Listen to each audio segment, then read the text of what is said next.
Welcome viewer, I am Murugan S.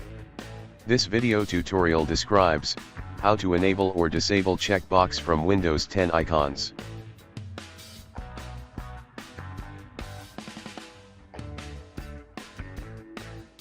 Click this PC. Click View. Check Item checkboxes. Checkbox enabled.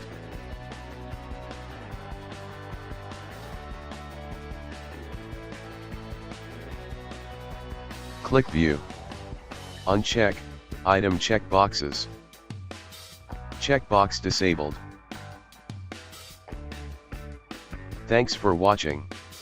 I hope this video tutorial helps to solve the problem. Please like, share and don't forget to subscribe my channel. See you next video.